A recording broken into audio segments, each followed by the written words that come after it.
ہمارے پاس جب لوگ آتے ہیں اور وہ داخل طریقت ہوتے ہیں تو ہم جو بنیادی چیزیں ان کو بتاتے ہیں تو ان میں سے ایک چیز یہ لازمی بتاتے ہیں کہ رزق پاک نہیں ہوگا تو باطن روشن نہیں ہوگا. یہ بنیادی بات ہے.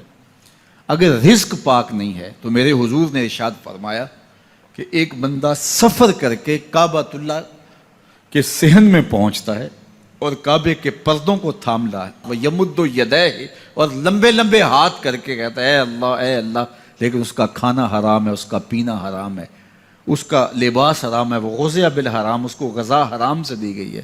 میرے حضور نے فرمایا اس کی کوئی دعا قبول نہیں ہوگی. سفر کیا, جنگل پہاڑ کاٹے, سمندروں کو پاٹ کر کے آگے گیا, ہواؤں کے کلیجے چیر کے آگے بڑھا, مہینوں کی مسافتیں طے کر کے گیا اور کعبۃ اللہ کے سامنے کھڑا ہے, سین حرم میں مطاف میں کھڑا ہے, لیکن اس کا جسم حرام سے پلا ہے. اس نے جو پہنا ہے اس لباس کا تانا یا بانا حرام کا ہے, اس کو غذا حرام کی دی گئی ہے, اس نے پیا حرام کا ہے, اس نے کھایا حرام کا ہے, تو پھر اس کا یہ سارا سفر رائے گاں چلا جائے گا, اس کو کچھ نصیب نہیں ہوگا. تو سب سے پہلی شرط اس عنوان سے عقل حلال ہے. اس کے بعد پہ صدق مقال ہے کہ آپ کی زبان جھوٹ نہ بولے. جب کوئی شخص جھوٹ بولتا ہے, روحانیات تو دور کی بات ہے, اللہ کے فرشتے اس سے 1 میل دور ہٹ جاتے ہیں. جب کوئی شخص جھوٹ بولتا ہے تو حدیث پاک میں آتا ہے اس کے منہ سے ایک خاص قسم کی بدبو نکلتی ہے. اس بدبو کو ہم نہیں سونگھ پاتے لیکن فرشتے سونگھ لیتے ہیں, چونکہ فرشتے انتہائی حساس مخلوق ہے, اور وہ جھوٹ کی وجہ سے نکلنے والی بدبو کو سونگھتے ہیں. اللہ نے حضرت امام اعظم امام ابو حنیفہ رضی اللہ تعالیٰ عنہ کو یہ بصیرت عطا کی تھی اور یہ باطنی نظر بخشی تھی کہ جب کوئی شخص وضو کرتا تھا تو اس کے وضو کے پانی سے پہچان لیتے تھے کہ یہ کس گناہ کا مجرم ہے. جب بندہ وضو کرتا ہے تو وضو سے ہاتھوں کے گناہ جھڑتے ہیں, منہ کے گناہ جھڑتے ہیں, تو وہ وضو کے پانی سے اس بات کو محسوس کرتے تھے. اللہ نے ان کو وہ بصیرت عطا کی تھی, لیکن انہوں نے اللہ کی بارگاہ میں عرض کی مالک مجھ سے یہ چیز چھین لے, یہ چیز مجھے نہیں چاہیے. لوگوں کے بارے میں جو ہے وہ ایسا گمان پھر پیدا ہوتا ہے. تو فرشتوں کو اللہ نے وہ حساس جو ہے وہ پاکیزہ وجود دیا, اور ان کی حس ایسی ہے کہ وہ بدبو جو انسان بولتا ہے اور لفظوں سے جو اثرات نکلتے ہیں وہ محسوس کرتے ہیں. تو جب کوئی شخص جھوٹ بولتا ہے تو اس کے جسم سے, اس کی زبان سے جھوٹ کے ساتھ بدبو نکلتی ہے. اللہ کے فرشتے 1 میل دور تک پیچھے ہٹ جاتے ہیں. تو مجھے بتائیے, جو شخص جھوٹ بولتا ہو کیا اسے کوئی روحانی مرتبہ مل سکتا ہے؟ یہ سوچا بھی نہیں جا سکتا, یہ امکانات سے ہی نہیں ہے. اللہ کے محبوب علیہ السلام سے پوچھا گیا کہ حضور کوئی مسلمان, کوئی مومن کیا بزدل ہو سکتا ہے؟ فرمایا نہیں, وہ بہادر ہوتا ہے, لیکن ہو سکتا ہے کبھی اس سے بزدلی بھی سرزد ہو جائے. انسانی کمزوری ہے, کبھی انسان بہت طاقت میں ہوتا ہے اور کبھی انسان کمزور بھی پڑ جاتا ہے. فرمایا ہو سکتا ہے کبھی اس سے ہو بھی جائے. پھر پوچھا کہ بخل کر سکتا ہے؟ فرمایا نہیں, مومن سخی ہوتا ہے لیکن ہو سکتا ہے کبھی اس سے بخل بھی ہو جائے. کبھی کبھی دولت اسے اچھی بھی لگنے لگ جاتی ہے, جس طرح فرمایا گیا کہ اولاد مبخلتن مجبنتن, یہ جو اولاد ہوتی ہے یہ بندے کو بخیل بھی بنا دیتی ہے اور بزدل بھی بنا دیتی ہے. جب اولاد نہیں ہوتی تو بندہ سخی بھی ہوتا ہے اور بندہ جو ہے وہ مشکل حالات میں بھی کود جاتا ہے, لیکن جب اولاد ہوتی ہے تو پھر مشکل حالات میں کودنے سے پہلے سوچتا ہے میرے بچے ہیں یتیم ہو جائیں گے. اس کو یہ خیال آتا ہے, پہلے ایسے مال لٹاتا ہے لیکن اولاد ہو جائے تو پھر وہ اولاد کا سوچتا ہے کہ ان کے لیے کچھ میں جمع کر لوں. تو اولاد فرمایا میرے حضور نے کہ مبخلہ و مجبنہ, یہ بخیل بھی کر دیتی ہے اور یہ کمزور اور بزدل بھی بنا دیتی ہے. تو مومن ہوتا بہادر ہے لیکن ہو سکتا ہے کبھی اس سے بزدلی بھی ہو جائے. مومن سخی ہوتا ہے لیکن کبھی ہو سکتا ہے اس سے بخل بھی ہو جائے. لیکن تیسرا سوال حضور سے پوچھا گیا کہ مومن جھوٹا ہو سکتا ہے؟ تو اس پہ 2 ٹوک کہا, نہیں جھوٹا نہیں ہو سکتا. یہ نہیں ہو سکتا کہ مومن ہو اور جھوٹا ہو, وہ سچ بولنے والا ہوگا. تو عقل حلال اور صدق مقال, یہ 2 خوبیاں جو ہیں یہ اہل اللہ کا طرائے امتیاز ہے, اور یہ مجھے اور آپ کو اختیار کرنی چاہیے.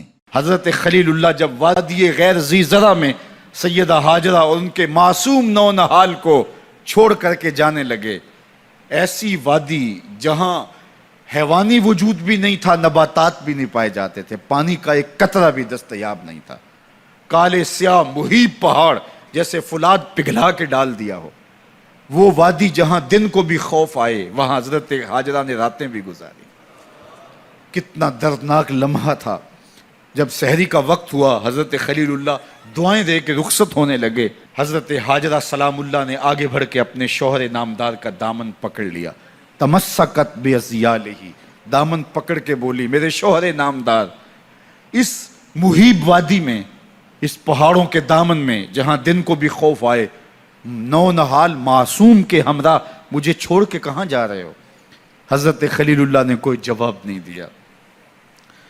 پھر قدم اٹھایا تو زوجہ نے پھر دامن پکڑا، پھر وہی سوال، پھر کوئی جواب نہیں آیا۔ تیسری مرتبہ دامن پکڑا، خلیل اللہ کی جانب سے کوئی جواب نہیں آیا، تو خاتون خود بولی کیا اللہ کا حکم تو نہیں؟ تو حضرت خلیل اللہ نے کہا نعم، ہاں اسی کا حکم ہے۔ حضرت ہاجرہ نے دامن چھوڑ دیا، کہا جائیے، خیر سے جائیے، اگر اس کا حکم ہے وہ ہمیں ضائع نہیں ہونے دے گا۔ جہاں دن نہیں گزارے جا سکتے تھے، پھر اس خاتون نے وہاں راتیں بھی کاٹی۔ وہ وادی جس میں وحشت بھی قدم رکھتی تھی ڈر ڈر کے، جہاں پھرتے تھے آوارہ تھپیڑے بادے سر سر کے، جہاں پر گھاس اگتی ہے، جہاں نہ پھول کھلتے ہیں، مگر وہ سرزمین ہے آسماں بھی جھک کے ملتے ہیں۔ اپنی پاک باز بیوی اور نونہال بیٹے کو چھوڑ کے حضرت خلیل اللہ دعائیں دے کے رخصت ہو گئے۔ تھوڑا سا توشہ تھا، 2-1 دن کے بعد ختم ہو گیا۔ پھر ماں کی چھاتی سے دودھ بھی خشک ہو گیا، نونہال پیاس سے تڑپنے لگا۔ ماں تو پھر ماں ہوتی ہے، تڑپتی ہوئی ممتا کا دل بے قرار ہوا۔ ایک پتھر کے سائے میں معصوم اسماعیل علیہ السلام کو لٹایا اور پانی کی تلاش میں جبل صفا پہ چڑھی۔ اطراف میں آسمانوں کی طرف دیکھا، کہیں کوئی پرندے اڑتے دکھائی دیں اور پانی کا نشان ملے اور میں وہاں سے بیٹے کے لیے 2 بوند لے آؤں، لیکن کچھ دکھائی نہیں دیا۔ تا حد نظر پھیلا ہوا آسمان ہی آسمان ہے اور پہاڑ ہی پہاڑ نیچے دکھائی دیتے ہیں۔ پھر مروہ پہ آئیں، درمیان میں نشیبی جگہ تھی، وہاں بیٹے کا من موہنا چہرہ دکھائی نہیں دیتا تھا، دوڑ کے گزری اور جا کے صفا پہ گھوم کے دیکھا، کچھ نظر نہیں آیا۔ ادھر بھی دیکھ لیا، ادھر بھی دیکھ لیا، لیکن ماں تھی۔ پھر دوبارہ صفا پہ آئی، صفا پہ دیکھا، کچھ دکھائی نہیں دیا۔ پھر تڑپ کے مروہ پہ آئیں، وہاں پھر دیکھا، کچھ دکھائی نہیں دیا۔ پھر صفا پہ آئی، کبھی صفا پہ کبھی مروہ پہ، تڑپتی ہوئی ماں کی ممتا، بے قرار دل، ادھر پانی کی پیاس سے تڑپتا ہوا معصوم اسماعیل پتھر کی اوٹ میں، درمیان سے ماں گزرتی ہے تو بھاگ کے گزرتی ہے کہ بیٹے کا من مونا چہرہ بھی نگاہوں کے سامنے رہے۔ ذرا منظر تو دیکھو کتنا دل آویز ہے۔ اللہ اکبر، سینوں میں پتے پانی ہو جائیں، پتھر بھی ہو تو پگھل جائے اس زہرہ گداز داستان سے، لیکن اللہ پر توکل اور ماں کی بے قراریاں، کبھی صفا پہ کبھی مروہ پہ، زبان پہ شکایت نہیں ہے۔ پھر جب مروہ پہ پہنچتی ہیں، 7 چکر مکمل ہو گئے، تو ادھر کیا دیکھا کہ معصوم اسماعیل ایڑیاں رگڑ رہا ہے۔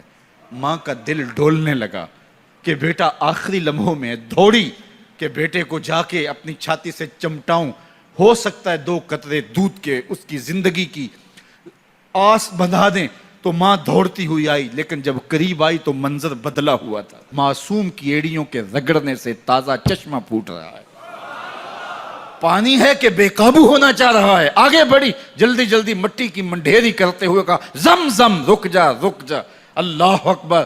ہاجرہ سلام اللہ علیہا نے حضرت اسماعیل کی محبت اور اپنے رب پر توکل کی انوکھی اور البیلی داستان رقم کی۔ کہا ہاجرہ تو نے بھی حد کر دی، لیکن قیامت تک تیری راہوں کو بھی جلوہ گاہ بنا دیں گے۔